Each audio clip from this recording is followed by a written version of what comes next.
Hola mochuelos, buenas tardes y bienvenidos a una nueva entrega de estos recursos gratuitos de SeaWorks. Como siempre, muchas gracias por estar aquí, muchas gracias por vuestro tiempo y bueno, pues como siempre también vamos a tratar un nuevo tema dado que es un nuevo vídeo, ¿no? Un nuevo vídeo, nuevo día, nuevo tema, todo nuevo. El tema de hoy son las rapaces nocturnas, concretamente aquellas adaptaciones que hacen de ellas unos depredadores eficaces en la noche, ¿vale? Es decir, aquellas adaptaciones o aquellas características que hacen que puedan ser, digamos, unos animales diseñados para el nicho ecológico que desempeñan, ¿vale? Para ese carácter de cazadores nocturnos. Entonces, bueno, como siempre, vamos a ver así de un vistazo rápido la taxonomía de estos animales, pero por suerte para vosotros, bueno, para nosotros, para todos, la taxonomía de las rapaces nocturnas es súper sencilla, ¿vale? Todas las rapaces nocturnas que existen, ¿vale? Están englobadas en un solo grupo, en un solo orden dentro de todas las aves. Ese orden es el orden Strigiformes, ¿vale? Y además este orden solo tiene dos familias, Titonidae y Strigidae. Las titónidas es el grupo al que pertenecen las lechuzas, lo que comúnmente conocemos como lechuzas, como por ejemplo esta que vemos en la imagen, que es una lechuza común, es Tito alba, la especie, y la familia Strigidae o de los estrígidos lo que engloba es a todas las demás rapaces nocturnas, ¿vale? Los búhos, las lechuzas campestres, los cárabos, por ejemplo, los mochuelos, como el que estáis viendo en esta imagen. ¿Vale? En lugar de poneros un búho, pues os he puesto un mochuelo, que sabéis que a mí me encantan, que de hecho llamo a todos vosotros siempre mochuelos, porque bueno, es un poco mi bichillo, ¿no? Y bueno, pues os he dejado ahí uno, por si no le poníais cara ya se la ponéis, es un mochuelo común y bueno, pues la especie es Atene noctua, ¿vale? Pues estarían ahí, en Strigidae. Lo que os digo, un grupo muy simple, muy sencillo, con un origen filogenético común, dos ramas diferenciadas y ya está, ¿vale? Muy sencillo, nada complicado. Por ejemplo, si hablásemos de las rapaces diurnas o el día que hablemos de las rapaces diurnas, veréis que en ese caso es muchísimo más complejo, ¿vale? Vamos a estar ante tres órdenes diferentes, los falconiformes, los acipitriformes, ¿vale? Y los catartiformes, que ya estamos hablando de más complejidad y además dentro de cada uno de esos órdenes, pues vamos a tener sus familias, ¿vale? Que hay unas cuantas. Sin embargo, bueno, pues por suerte, las rapaces nocturnas, que es lo que nos centra hoy, pues son muy sencillitas, ¿vale? Entonces aquí las tenemos. Os he dejado el número de especies asociado a cada una de las familias, más que nada para que veamos un poco la diversidad, ¿vale? O para que podáis valorar la diversidad. Como casi todas las rapaces nocturnas que existen son estrígidos, ¿vale? Estarían en esa familia Strigidae. Y sin embargo, pues solamente 16 especies en todo el mundo van a pertenecer, perdón, a la familia Titonidae.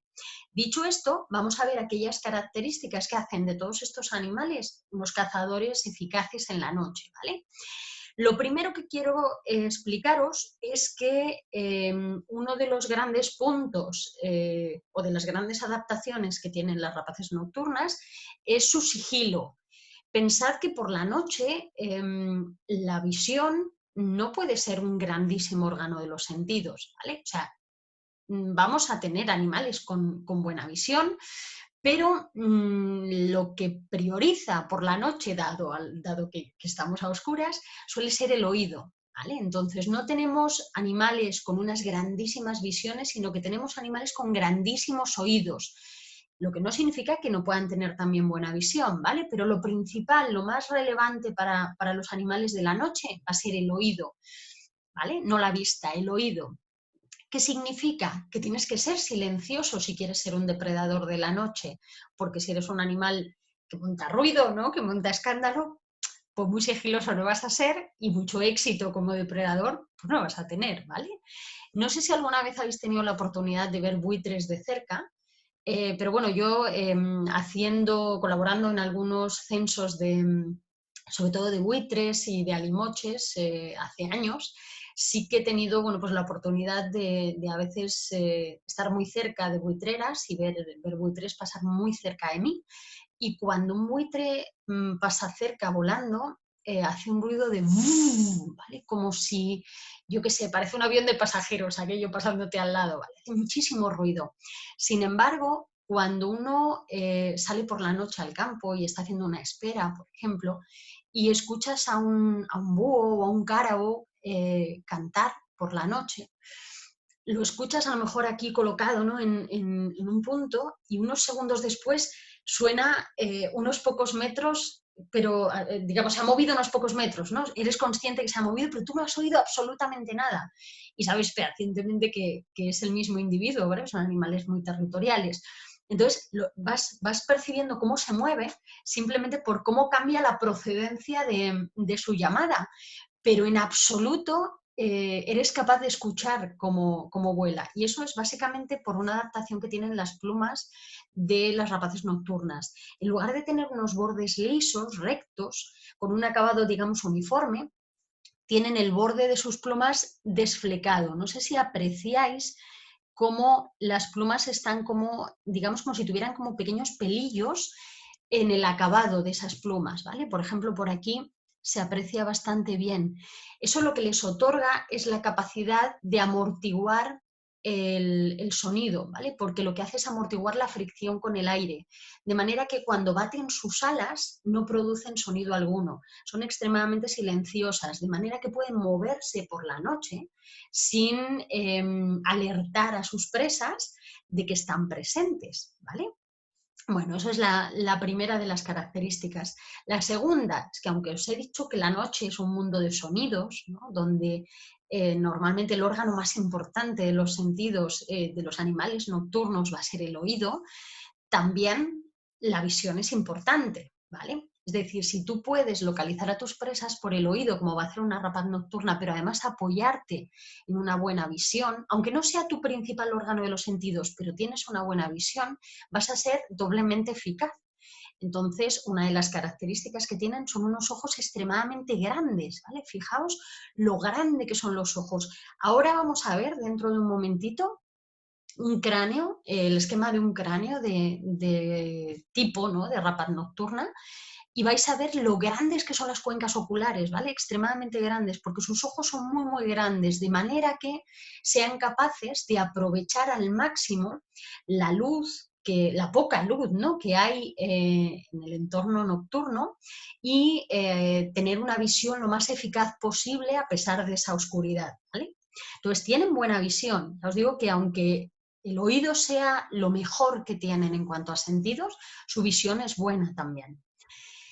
Además, como lo que nos prioriza es el oído, es la forma de sus caras. Aquí tenéis, por ejemplo, una lechuza, la que veíamos antes, ¿vale? Tito alba. Y aquí tenéis un cárabo. Fijaos que aunque sean diferentes especies y de diferentes familias, porque el cárabo es un estrígido y la lechuza es una titónida, tienen este patrón común, ¿no? En la cara, esa forma como de disco facial, de hecho se llama así, tienen esos discos faciales que lo que hacen es recibir el sonido como si fuera una antena parabólica y dirigirlo directamente a sus oídos, ¿vale? Que están situados a los lados de la cara, obviamente, como tenemos todos los oídos, ¿vale? Entonces, bueno, pues tienen esos discos faciales que van a maximizar la recepción del sonido, ¿vale? Para mejorar todavía más su capacidad auditiva.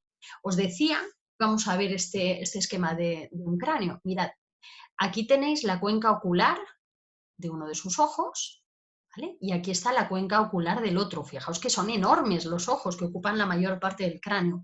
Pero luego estamos viendo aquí, ¿vale? Como un bulto hacia un lado y otro bulto hacia otro. Son los oídos, ¿vale? Aquí vamos a tener uno de los oídos y aquí vamos a tener el otro. Quiero que veáis el grandísimo desarrollo que tienen, ¿vale? Pero además, a nivel óseo, o sea, estáis viendo que ocupan una porción muy grande del cráneo, pero además quiero que veáis la simetría craneal tan enorme. Ahora os explico el porqué de cada cosa. Primero, esos oídos tan grandes, ese desarrollo tan enorme que tiene de la parte craneal del oído, se debe a ese sentido del oído tan bueno que van a tener. Y la simetría tiene un sentido, no es que al pobre le hayan pegado un hachazo y se le haya quedado la cabeza así como a un lado, ¿vale? Sino que la simetría permite que el sonido llegue con una diferencia, digamos, de tiempo y de posición al nervio auditivo y, por tanto, a la corteza auditiva en el cerebro. Esa diferencia de posición, de altura, ¿vale? Y ese tiempo de diferencia que va a haber entre la recepción del sonido de un oído y la del otro, lo que permite a los animales es triangular la posición exacta de la procedencia del sonido. Es decir, si un ratoncito, un topillo, cualquier animalito hace un ruido en un momento dado y el búho, la lechuza, el cárabo, quien sea, ¿no?, la rapaz nocturna que sea, recibe ese sonido, la posición asimétrica de sus oídos lo que va a permitir es que sean capaces de localizar exactamente la posición desde la que el ratón produjo ese sonido. Entonces, si combinamos esta eficacia de su oído con esos ojos tan grandes que, a pesar de la falta de luz, les permiten ver bastante bien en la oscuridad, tenemos unos grandísimos depredadores, ¿vale? Tenemos unos animales que son capaces de localizar presas en un entorno en el que nosotros ni veríamos nada ni seríamos capaces en absoluto de escuchar un ratoncito moverse y muchísimo menos de localizar la posición exacta en la que se está moviendo, ¿vale? Evidentemente nosotros somos animales diurnos y digamos, nos estaríamos metiendo por la noche en un entorno que no nos corresponde, ¿vale? Pero ellos que han evolucionado en ese entorno y están perfectamente equipados para ser eficaces digamos, en la noche, pues pueden hacerlo sin ningún tipo de problema. Si os fijáis en esta conformación del cráneo, todo es ojo y todo es oído, lo que deja muy poquito espacio para el pico, ¿vale? Si pensáis, por ejemplo, en las rapaces diurnas, la mayor parte de ellas tienen grandes picos, picos fuertes.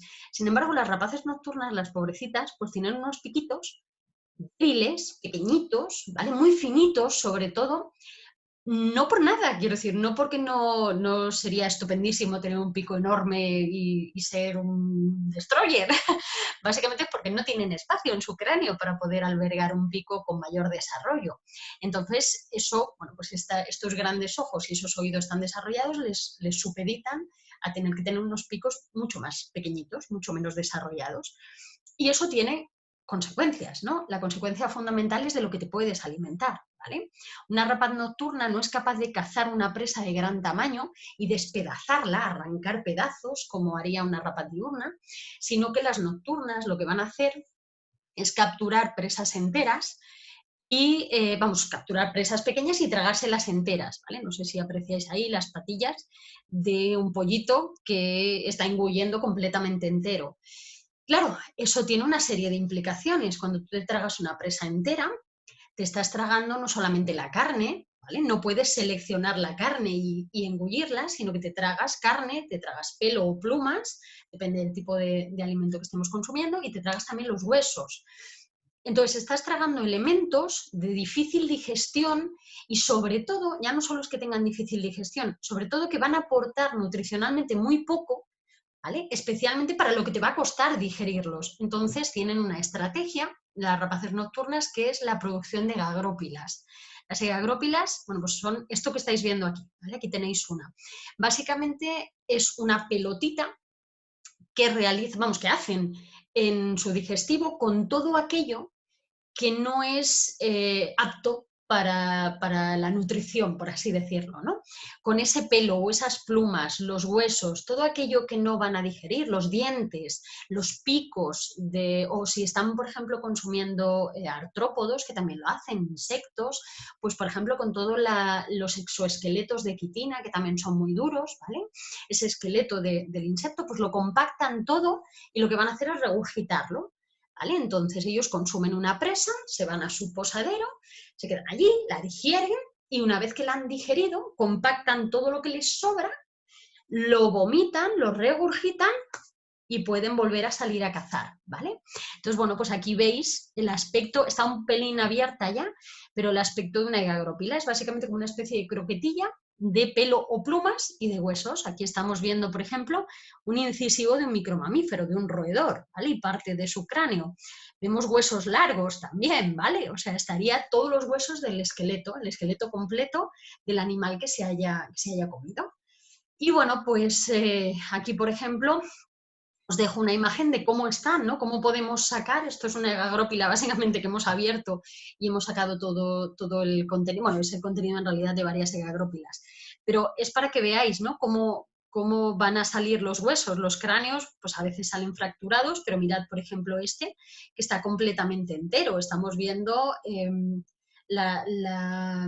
lo diré, perdón, la arcada cigomática, ¿vale? Aquí estamos viendo los huesos nasales, estamos viendo incisivos, ¿de acuerdo? Aquí irían, digamos, los ojillos de este animal, todo el neurocráneo, se trata de un roedor. Entonces, bueno, pues esto es un poco lo que la rapaz nocturna descartaría de aquello que ha consumido, ¿vale? Y al final esto no es más que una consecuencia de su forma de alimentación, y su forma de alimentación es una consecuencia de sus grandes ojos y sus grandes oídos, ¿vale? Entonces sus adaptaciones para ser eficaz durante la noche también le supeditan a tener que capturar un tipo de presas concretas, es decir, pequeñas, y a tener que desechar aquello que no le va a servir para nutrirse. Y bueno, dicho esto, espero que tengáis ahora una visión a lo mejor un poco más completa de por qué esta gente es tan eficaz durante la noche. Y como siempre, me gustaría daros las gracias por vuestro tiempo, gracias por estar aquí y recordaros que estamos a vuestra disposición para cualquier cosa que necesitéis. Y bueno, poco más por hoy. Gracias de nuevo y hasta luego, mochuelos.